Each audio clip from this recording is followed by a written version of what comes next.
قرآن کہتا ہے لما تقولون ما لا تفعلون، وہ کیوں کہتے ہو جس پر خود عمل نہیں کرتے۔ اب یہاں یہ بات دھیان سے سن لے، غور سے سن لے، آخری بات کے طور پہ کن مقرروں کے ہونٹ کاٹے جا رہے ہیں آگ کی کیچی سے؟ جو لوگ امت میں ایسی بات کرتے تھے لڑانے کی، امت کو ڈیوائیڈ کرنے کی، امت میں فتنہ پیدا کرنے کی، آج دیکھ لیجئے بہت سارے مقرر ایسے دنیا میں ملیں گے آپ کو جو امت میں آتے ہیں بانٹنے کی بات کرتے ہیں، تقسیم کرنے کی بات کرتے ہیں، امت کے جو متفق علیہ مسائل ہیں اس سے ہٹ کر کے نئی باتیں چھیڑتے ہیں۔ مثال کے طور پہ 1857 سے پہلے پوری امت جو ہے وہ ہندوستان کے اندر پوری قوم جو ہے اس بات پر متفق تھی کہ اللہ نے اپنے نبی کو غیب کا علم عطا فرمایا، لیکن نئی بات لائی گئی اور قوم کو لڑایا گیا، اور یہ بات کہی گئی کہ نبی کو تو دیوار کے پیچھے کی خبر نہیں ہے، ایک نئی بات کر کے قوم کو لڑایا گیا، امت میں انتشار پیدا کیا گیا۔ اسی طرح 1857 سے پہلے اس ملک ہندوستان میں پوری قوم کا عقیدہ تھا کہ نبی زندہ ہے، نبی ہماری جانوں سے زیادہ قریب ہے، بلکہ قسمیں اٹھا کر مسلمان کہتا تھا تو زندہ ہے واللہ، تو زندہ ہے واللہ، میری چشم عالم سے چھپ جانے والے۔ لیکن یہ بدترین علماء، وہ اللہ اکبر بدعتی علماء، وہ بدترین خلق ہے، اللہ اکبر، وہ بدترین خطبہ جنہوں نے یہ بات پھیلائی کہ معاذ اللہ نبی مر کر مٹی میں مل گئے، قوم کو لڑایا کہ نہیں لڑایا۔ اسی طریقے سے آج بھی کچھ لوگ یہ کام کر رہے ہیں کہ اللہ اکبر صحابہ اور اہل البیت کی عقیدے پر، یعنی صحابہ کی محبت اور اہل البیت کی محبت پر پوری دنیا کے لوگ قائم ہیں، پوری دنیا کے مومنین قائم ہیں، لیکن ایک طبقہ مقرروں کا ایسا ہے کہ وہ اللہ اکبر اہل البیت کی محبت کے نام پر صحابہ کو تان کرتا ہے اور قوم کو لڑاتا ہے، اور کچھ لوگ ایسے ہیں جو صحابہ کی محبت کے نام پہ اہل البیت کو تان کرتے ہیں اور امت کو لڑاتے ہیں۔ یاد رکھنا آج قوم کے ساتھ جو کھلواڑ کرنا ہو کر لو، لیکن آخر موت ہے، موت، مرنا سب کو ہے، عوام کو بھی اور خطبہ کو بھی۔ اس لیے خدا کے لیے آپ سے بھی کہتا ہوں ایسے لوگوں کا علیہ کار نہ بنو جو صحابہ کے نام پر اہل بیت پہ سوالیہ نشان کھڑا کرتے ہیں، اور ایسے لوگوں کا بھی علیہ کار نہ بنو جو اللہ اکبر اہل البیت کے نام پر صحابہ کو گالیاں دیتے ہیں۔ واللہ صحابہ ہماری ایک آنکھ ہے اور اہل بیت ہماری دوسری آنکھ ہے، ہم دو آنکھ والے ہیں، اور ہمارے ایک ہاتھ میں صحابہ کا دامن ہے اور ایک ہاتھ میں اہل البیت کا دامن ہے۔ اللہ اکبر، صحابہ وہ ہیں جنہوں نے اسلام پھیلایا ہے، اور اہل بیت وہ ہیں جنہوں نے اسلام بچایا ہے۔ ہم پھیلانے والوں کا بھی احسان مانتے ہیں اور بچانے والوں کا بھی احسان مانتے ہیں۔ نعرہ تکبیر، نعرہ رسالت، مسلک اعلی حضرت، نعرہ تکبیر، حضرت علامہ مولانا۔ جہاں ہم کربلا کی جنگ کو بھول نہیں سکتے کہ وہ اسلام بچانے کی جنگ تھی، وہی ہم بدر اور احد کو بھی بھول نہیں سکتے کہ وہ اسلام پھیلانے کی جنگ تھی۔ جہاں ہم کربلا کے فاقہ کشوں کو نہیں بھول سکتے، وہی ہم بدر و احد کے فاقہ کشوں کو بھی فراموش نہیں کر سکتے۔ کربلا والوں کو رسول اللہ نے اپنے کندھوں پہ اٹھایا ہے، تو بدر و احد اور خندق اور خیبر والوں کے لیے قرآن کہتا ہے وَالْعَادِيَاتِ دَبْحًا فَالْمُورِيَاتِ قَدْحًا۔ اے محبوب، جو تیرے پیچھے گھوڑے دوڑاتے ہیں اور ان کے گھوڑوں کی ٹاپوں سے جو دھول نکلتی ہے، ہم ان گھوڑوں کی ٹاپوں سے نکلنے والے دھول کی بھی قسم اٹھاتے ہیں۔ جن کے گھوڑوں کے پیروں سے لگنے والی دھول اتنی قیمتی ہے کہ اللہ اس کی بھی قسم قرآن میں اٹھاتا ہے۔ قرآن تو پڑھو نا، قرآن تو پڑھو۔ صحابہ کو کیا سمجھو گے؟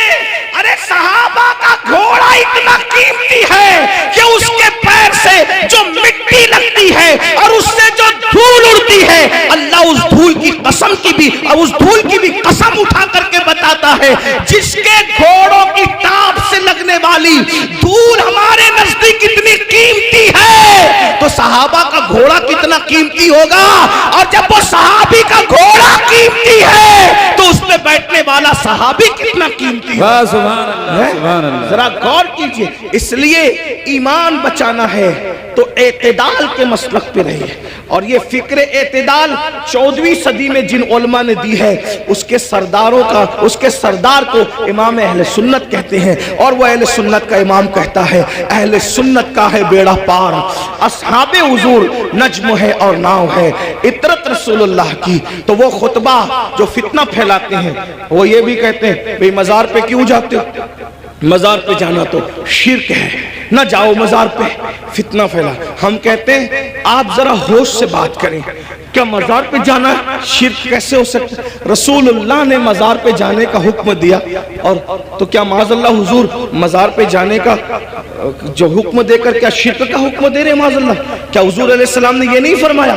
آقا فرماتے ہیں کہ میں نے تم کو پہلے قبروں پہ جانے سے منع کیا تھا، اب تم قبروں پہ جایا کرو، کیونکہ قبروں پہ جاؤ گے تو تمہیں تمہاری آخرت یاد آئے گی۔ لوگ اس کو بھول گئے، وہ کہتے ہیں نہیں جانا چاہیے، شرک ہے۔ ایک بات آپ سے کہتا ہوں آخری میں، مزار پہ جاؤ کوئی شرک نہیں، بلکہ اللہ کے رسول نے تو 6 سال کی عمر میں جو پہلا سفر کیا تو اپنے والد کے مزار پہ بھی تشریف لے گئے۔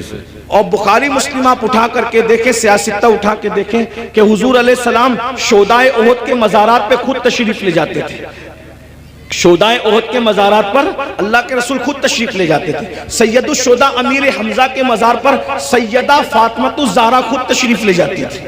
غور فرمائیں، آپ غور کیجئے، مزار پہ جانا شرک نہیں ہے، لیکن ایک بات آپ سے سنیوں سے کہنا ہے، میرے بھائیوں سے، مزار پہ ضرور جاؤ لیکن سنت کے مطابق جاؤ۔ آج ہماری سنی قوم اپنے مسلک کو خود بدنام کرتے ہیں، وہاں جا کر کچھ لوگ علم نہ ہونے کی وجہ سے سجدہ کرتے ہیں۔ ہمارے مذہب میں، اسلام میں سجدہ کرنا اللہ کے سوا کسی کو جائز نہیں۔ آپ غلطی کرتے ہو، دیکھو اگر کوئی مسلمان شراب پیتا ہے تو کیا اس کا الزام اسلام پر آئے گا؟ بولو بھائی، بتائیے صحیح کہہ رہا ہوں غلط کہہ رہا ہوں؟ اگر مسلمان شراب پیے تو کیا اس کا الزام اسلام پر آئے گا؟ بولے نہیں آئے گا، کیونکہ اسلام نے شراب حرام کیا ہے۔ اب کوئی شراب پی رہا ہے تو یہ اس کی اپنی نادانی ہے، اسلام کا اس میں کوئی قصور نہیں ہے۔ تو اگر معاذ اللہ کوئی جاہل ان پڑھ قبر پہ جا کے سجدہ کر رہا ہے تو اہل سنت اس کی تائید کبھی نہیں کرتے۔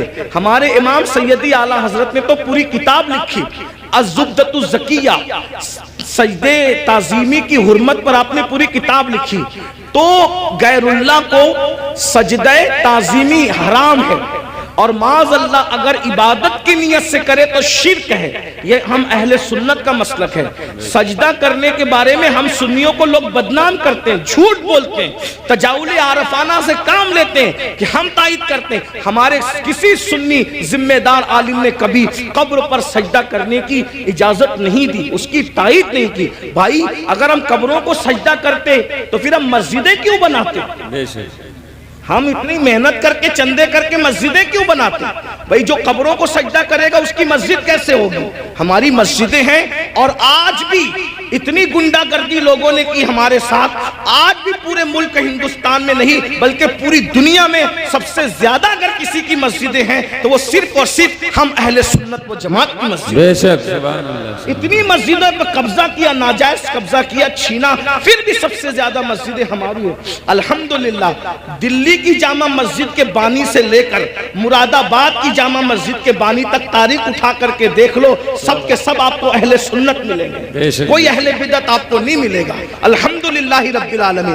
لیکن یہ بات سنیوں میں تم سے کہتا ہوں، قبروں پہ جا کے سجدہ مت کرو، اپنا اسلام بدنام ہوتا ہے، اپنا مسلک۔ اور ایک بات کہتا ہوں، جس چیز سے اللہ رسول نے روک دیا اس میں کبھی کوئی فائدہ ہی نہیں ہے۔ جب ہم اپنے نبی کو سجدہ نہیں کر سکتے تو ہم کسی ولی کو سجدہ کیسے کر سکتے ہیں؟ ہم کسی پیر کو سجدہ، آپ کو میری بات بری لگے گی تو معاف کرنا، لیکن یہ میں آپ کی آخرت کے لیے کہہ رہا ہوں۔ آپ سوچیں گے نہیں ہمیں تو فلاں نے بتایا۔ ایک بات میں آپ سے کہہ دوں، آپ کس کے مرید ہیں؟ آپ کہیں گے میں قادری سلسلے میں مرید ہوں، کوئی کہیں گے میں چشتی سلسلے میں مرید ہوں، کوئی کہے گا میں نقشبندی سلسلے میں مرید ہوں، کوئی کہے گا میں سہروردی سلسلے میں مرید ہوں، کوئی کہے گا میں مداری سلسلے میں مرید ہوں، کوئی کہے گا میں وارسی سلسلے میں مرید ہوں، کوئی کچھ۔ سب سلسلے جو حق ہے، جتنے بھی سلسلے حق ہیں، سب سلسلے ہمارے سر راکھوں پر ہیں۔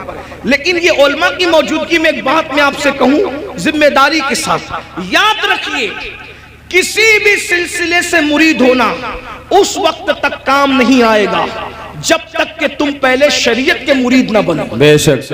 پہلے شریعت کے مرید بنو پھر قادری ہونا کام آئے گا. جی جی. پہلے شریعت کے مرید بنو پھر چشتی ہونا کام آئے گا. پہلے شریعت کے مرید بنو پھر نقش بندی ہونا کام آئے گا. پہلے شریعت کے مرید بنو پھر سہروردی ہونا کام آئے گا. اگر شریعت کے مرید نہیں بنے تو نہ غوث پاک بنا دیں گے، نہ غریب نواز بنا دیں گے، نہ شاعر نقش بند بنا دیں گے، نہ شاعر سہرورد بنا دیں گے. لٹکتے رہ جاؤ گے، برباد ہو جاؤ گے. کیونکہ یہ سارے بزرگوں نے شریعت کے لیے ہی اتنی بڑی بڑی قربانیاں دی. اگر غوث پاک گیلان چھوڑ کر بغداد آئے تو صرف تحفظ شریعت کے لیے آئے. یہ غریب نواز اپنا وطن چھوڑ کر، بلکہ مدینہ منورہ کے مدرس تھے غریب نواز، 3 سال مسجد نبوی میں حدیث کا درس دیا. اگر یہ سب کچھ چھوڑ کر کے ہندوستان آئے شریعت کے تحفظ کے لیے، اسلام کی خاطر آئے. ورنہ اور کیا لالچ تھی ان کو؟ کیا کوئی تخت پہ بیٹھنا تھا، کوئی تاج حاصل کرنا تھا، کسی کی کٹیا پہ حملہ کرنا تھا، کسی کی زمین پہ قبضہ؟ کچھ بھی نہیں. ایک ہی مقصد تھا، بھٹکے ہوئے آہو کو پھر سوئے حرم لے چلے. دین کے لیے آئے تھے. اس لیے اللہ کو اپنی مرضی سے راضی مت کرو، اللہ کو اللہ کے بنائے ہوئے قانون سے راضی کرو. بے شک. اللہ کو اللہ کی مرضی سے راضی کرو. تو یہ قبروں پہ سجدہ کرنا حرام ہے اگر سجدہ تعظیمی ہے تو، اور اگر سجدہ عبادت ہے تب تو مشرک ہو گئے، ایمان ہی نہ رہا. اسی طریقے سے قبروں پہ جاؤ تو بزرگوں کے طریق پر جاؤ، ہاتھ باندھ کر باوضو جاؤ، اور کم سے کم 2 ہاتھ دور کھڑے رہو، اور بزرگوں کی ولیوں کی قبروں کی ایسی تعظیم کرو جیسا ان کی ظاہری حیات میں مل جاتے، جیسے تعظیم کرتے ویسے تعظیم کرو. بتاؤ کیا اگر غوث پاک غریب نواز اور بزرگان دین ہمیں مل جاتے تو ہم ان کے اوپر ایسے لٹکتے، ایسے لٹکتے، ان کے اوپر ایسے گرتے پڑتے جیسے قبروں پہ گرتے پڑتے؟ عقیدت اپنی جگہ. بلکہ آپ کو کہتا ہوں رسول اللہ کی مزار انور کو دیکھا تو سیدی اعلیٰ حضرت پکار اٹھتے، پیش نظر وہ نو بہار. کیا بات ہے. پیش نظر وہ نو بہار مگر سجدے کو دل ہے بے قرار. عاشق تھے نا، عاشق تھے نا، یار کا جلوہ دیکھا وہ کہنے لگے سجدے کو دل ہے بے قرار. مگر عاشق ہو کر بھی ادب کا دامن ہاتھ سے نہ چھوٹے، شریعت کا دامن ہاتھ سے نہ چھوٹے. فوراً کہتے ہیں مگر کیا کروں؟ روکیے، سر کو روکیے. ہاں یہی امتحان. کیا بات ہے، یہ امتحان ہے ہمارا. اس لیے اب ایک بات کہہ دوں، کڑوی لگے تو معاف کرنا. جن کو سجدہ کرنا حرام ہے وہاں جا کے سجدے کرتے ہو، اور جس کو سجدہ کرنے کا حکم ہے اس کو سجدہ نہیں کرتے. دیکھ لیں ہماری قوم کا حال دیکھیں. جو 700 مرتبہ پورے قرآن میں کہے کہ مجھے سجدہ کرو، اس کو سجدہ نہیں کر رہے. اور جس کو سجدہ کرنا حرام ہے وہاں جا کے نادانی دیکھو. علم نہیں ہے نا، یہ جہالت، ان پڑھ پڑھ. یہ علم نہ ہونا ساری گندگی کی جڑ ہے. اس لیے علم حاصل کرو، اپنے بچوں کو بھی علم کے قریب لاؤ. اتنا علم اپنے بچوں کو دے دو. میں نوجوانوں سے کہتا ہوں جتنا علم حاصل کرنا علم دین ہر مسلمان پہ فرض ہے، اتنا علم سیکھیے، اتنا علم سیکھیے. آپ پہ فرض ہے جتنا نماز کا، روزے کا، حج کا، زکوٰۃ کا، نکاح کا، طلاق کا، یہ سب علم سیکھیے. اور ساتھ ہی ساتھ دنیاوی ایجوکیشن طے کیجئے کہ کم سے کم ہمارا ہر بچہ بچی گریجویٹ ہونا چاہیے. اس سے کم ہمیں نہیں پڑھانا ہے.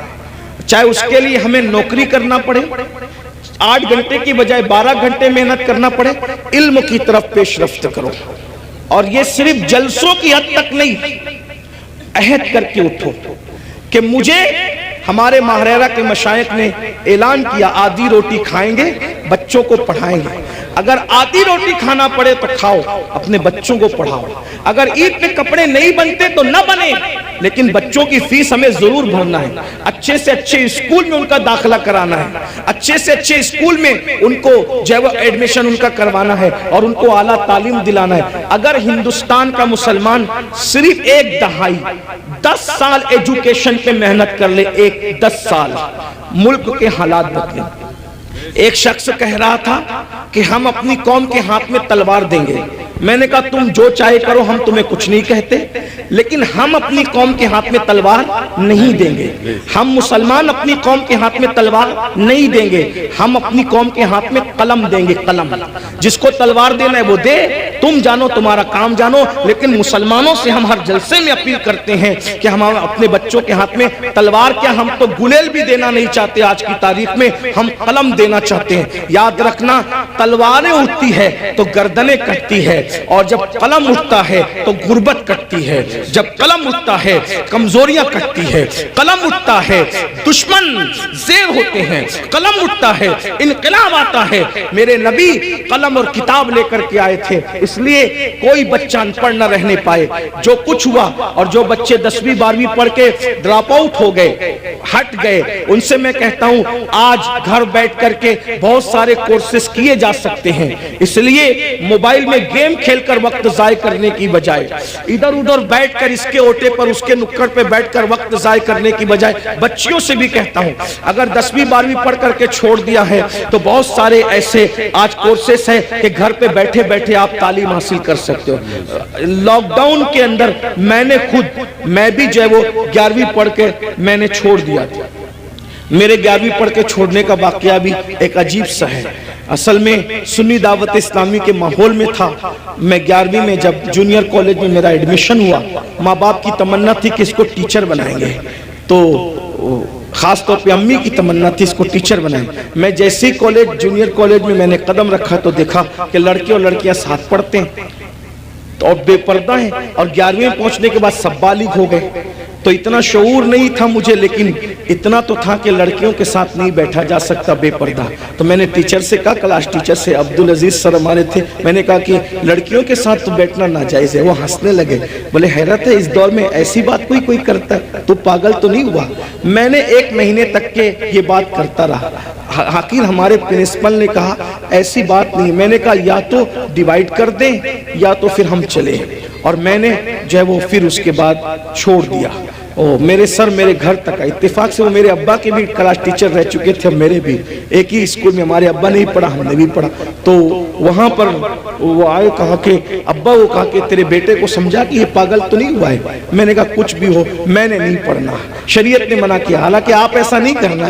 علماء سے آپ پوچھنا، علماء آپ کو بتائیں گے حالات کے تحت معاملات ہوتے ہیں، لیکن اس وقت ماحول ایسا تھا ہمارا سنی دعوت اسلامی کا ماحول، تقوی کا، پرہیزگاری کا۔ اب تو ہم متقی نہیں ہیں، وہ پرہیزگاریاں ہی نہیں ہیں، لیکن بہرحال تو وہ ماحول تھا تو ہم نہیں گئے پھر۔ لیکن میرے عزیز ساتھی، میرے بڑے بھائی کی طرح، وہ بھی ایک اسکول کے پرنسپل اور ہماری سنی دعوت اسلامی کے رکن شورا ہیں، قاری رضوان خان صاحب، اس نے کہا کہ پڑھ لے بھائی ورنہ ایسے ہی رہ جائے گا۔ میں نے کہا اگر میں اچھی نیت سے اللہ کی شریعت کے لیے چھوڑ رہا ہوں تو اللہ اس کا صلہ مجھے دے گا، اور اللہ نے مجھے صلہ یہ دیا کہ آج میں ایک English medium school and junior college کا چیئرمین ہوں، الحمدللہ، اور تقریباً 50 ٹیچرز جو ہے وہ اس وقت کم و بیش الحمدللہ جو ہے وہ ہمارے انڈر میں کام کرتے ہیں۔ یہ کرم ہے، مجھے یہ یقین ہے شریعت کا دامن جس نے پکڑا ہے تو اللہ نے اس کو کبھی ذلیل نہیں ہونے دیا، رسوا نہیں۔ لیکن بہرحال پھر مجھے احساس تھا کہ میں پڑھ نہیں سکا، پھر میری پوری توجہ دینی تعلیم کی طرف ہو گئی۔ ویسے میں 7th اور 8th سے میں جو ہے وہ عالم کورس کی طرف چلا گیا تھا، لیکن میں نے سوچا کہ پوری توجہ 11ویں کے بعد اسی پہ مرکوز کر دی جائے، اسی طرف میں نے توجہ رکھی۔ لیکن پھر مجھے احساس تھا کہ میں نے دنیاوی تعلیم کو بھی آگے بڑھا، تو لاک ڈاؤن کا فائدہ اٹھاتے ہوئے پھر میں نے ایم اے کے اندر ایڈمیشن لیا ابھی، ہاں الحمدللہ، ہاں، اور اس کے پہلے ایگزام میں شرکت کا پروگرام تھا اور اس کی تاریخ اور حج کی تاریخ سیم ہو گئی تو نہیں دے سکا، لیکن بہرحال میں نے اس طرف پیش رفت کی، اور انشاءاللہ تو آپ سے بھی میں کہتا ہوں، میں یہ آپ کو ہی کہہ کے جا رہا ہوں نہیں، میں آپ سے، میں نے خود بھی اس پر عمل کیا ہے الحمدللہ، اور میں انشاءاللہ تعالیٰ اس کی کوشش کروں گا کہ 1 سال میں اس کی تکمیل کروں جو رہ گیا ہے۔ اتنے سارے یہ جو جرائم ہے، بے نمازی پن لے لیں، بدکاری لے لیں، اسی طریقے سے دین سے دوری لے لیں، ماں باپ کی نافرمانی لے لیں، بے پردگی لے لیں خواتین کے اندر، اسی طرح عورتوں کا گھروں کو چھوڑ کر کے بیوٹی پارلروں تک جانا، عورتوں کا میک اپ کے نام پر غیروں کے سامنے بیٹھ کر اپنے ہاتھوں کی ہتھیلیاں ان کے زانوؤں پہ رکھ کر کے مہندی لگانا، یہ سارے جرائم کی اصل جڑ کیا ہے؟ تو مجھے جو سب کچھ سمجھ میں آتا ہے مختصر میں وہ یہ کہ ہماری قوم کے پاس جو علم ہونا چاہیے، جو ایجوکیشن ہونا چاہیے، جو معلومات ہونی چاہیے، وہ ان کے پاس نہیں ہے۔ ہماری قوم بے راروی کا جو شکار ہے، اس کی سب سے بڑی وجہ یہ ہے کہ ان کے پاس علم نہیں ہے، ان کے پاس تعلیم نہیں ہے۔ یاد رکھیے ساری برائیوں کی جڑ علم کا نہ ہونا ہے، تعلیم کا نہ ہونا ہے۔ جب بھی کسی قوم کے پاس علم نہیں ہوتا تو وہ قوم بے راروی کا شکار ہوتی ہے۔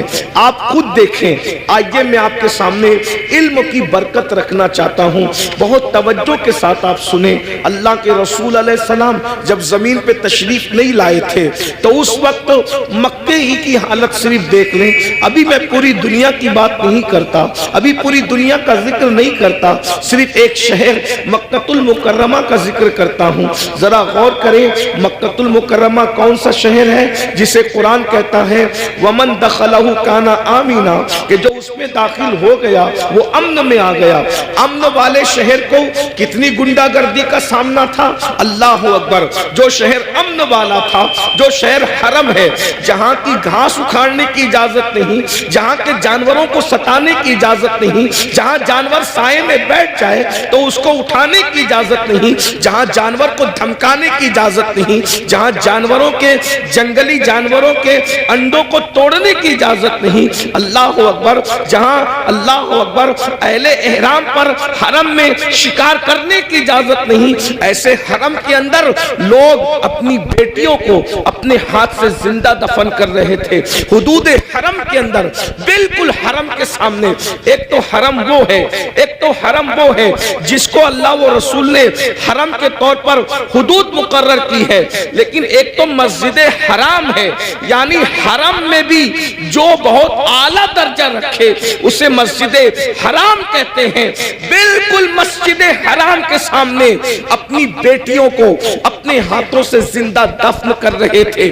اللہ اکبر، مائیں اپنے بچوں کو گود میں شراب پلا رہی تھی، جیسے آج بچے نہیں سوتے تو ماں نیند کی دوا پلاتی ہے، اس دور میں جب اللہ کے رسول تشریف نہ لائے تھے تو مائیں اپنی گود میں اپنے بچوں کو شراب پلایا کرتی تھی۔ زنا کا حال یہ تھا، اگر زنا کرنے کوئی عورت نہیں ملتی تو لوگ اپنی ماؤں کے ساتھ زنا کر لیا کرتے تھے۔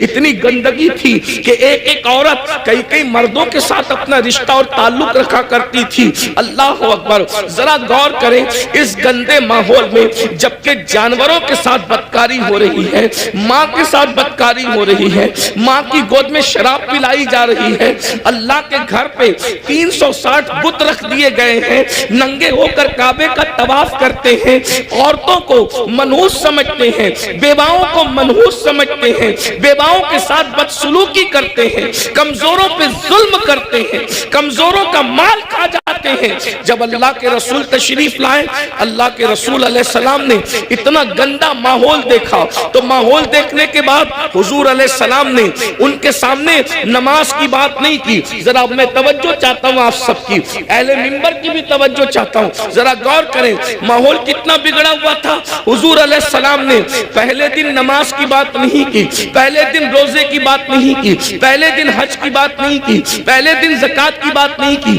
پہلے دن صدقے کی بات نہیں کی۔ اتنے گندے ماحول میں اللہ کے رسول جو سب سے پہلا حکم لے کر کے آئے وہ کیا تھا؟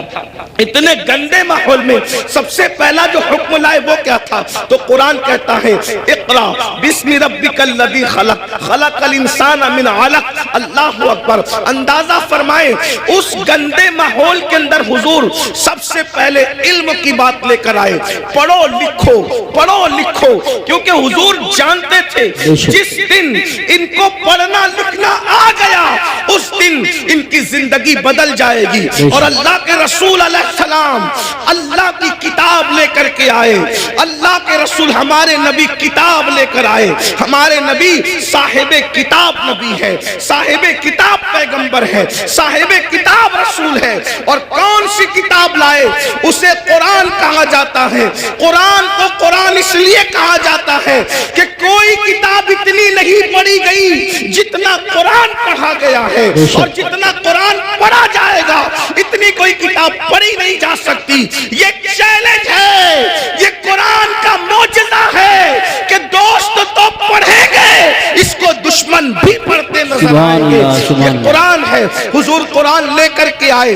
اب بتاؤ حضور نے کس قوم کو پڑھایا؟ نماز کا عنوان اپنی جگہ, انکار نہیں. روزے کا عنوان اپنی جگہ, انکار نہیں. حج کا عنوان اپنی جگہ, انکار نہیں. زکوٰۃ کا عنوان اپنی جگہ, انکار نہیں. حضور نے پہلے پڑھایا, عرب کے جاہلوں کو پڑھایا, عرب کے بوریہ نشینوں کو پڑھایا, عرب کے بکریوں کے لے جانے والے جنگلوں میں بدوؤں کو پڑھایا. اور جب پڑھایا تو انقلاب کیا آیا؟ دیکھو علم کا انقلاب اتنی جلدی آتا ہے. یاد رکھنا ہر انقلاب کو آنے میں ٹائم لگتا ہے. علم کا انقلاب اتنی جلدی آتا ہے. جو اپنی بچیوں کو زندہ دفن کر رہے تھے 23 سال بھی نہیں گزرے, اپنی بیٹیوں کو زندہ دفن کرنے والے دوسروں کی بیٹیوں کو پالنے کی تیاری کر رہے تھے. اس لیے کہ حضور نے ان کو علم کا زیور عطا کیا تھا. اللہ اکبر. ماں کی گود کے شرابی, ماں کی گود کے شرابی جو ماؤں کی گود میں شراب پینے کے عادی بنے تھے, ایک اعلان پر وہ سب کے سب شراب سے توبہ کرتے. یہاں تو جلسوں میں کروڑوں تقریریں ہو جائیں, مقرر تقریر کرتے کرتے مر جائے, مقرر جو اس کی آواز بیٹھ جائے, مقرر کالی داڑھی سے اس کی داڑھی تقریر کرتے کرتے سفید ہو جائے, مقرر کی حالت بدل جائے, قوم کی حالت نہیں بدلتی. کیوں؟ وہاں ایک ہی اعلان میں پوری قوم نے شراب سے توبہ کی تھی. بس اتنا کہا تھا, اے لوگو آج سے شراب حرام ہو گئی, آج سے شراب حرام ہو گئی. جن کے منہ میں تھی انہوں نے اگل دی, منہ سے اگل دی. جن کے ہاتھ میں تھی انہوں نے اونڈیل دی, جن کے مٹکوں میں تھی انہوں نے نالیوں میں بہا دی. مدینے کی گلیوں میں شراب بہ رہی تھی. ایک اعلان, وجہ حضور نے اس قوم کو پہلے ایجوکیٹ کیا تھا, علم عطا کیا تھا. انہیں پتا تھا اگر حرام کریں گے تو نقصان کیا ہوگا. آج ہماری قوم کو نہیں پتا ہے, حلال و حرام میں کوئی تمیز نہیں ہے کیونکہ ان کے پاس علم نہیں ہے.